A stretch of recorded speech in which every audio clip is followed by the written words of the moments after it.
Bugünkü əməliyyatımız sağ diz oynağının total endoprotezləşdirilməsi əməliyyatıdır. Xəstədə 4-cü dərəcə qonartroz rentgendən də gördüyünüz kimi müşahidə edilir.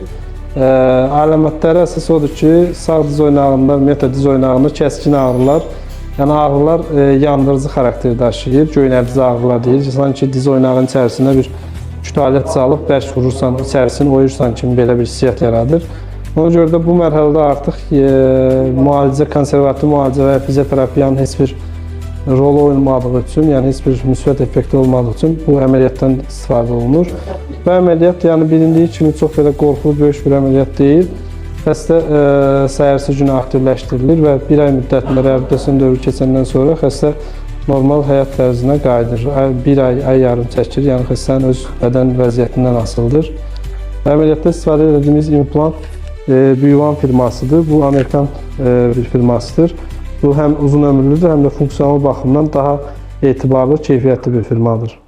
HCC Clinical Hospital. Sağlamlığınızı bizə etibar edin.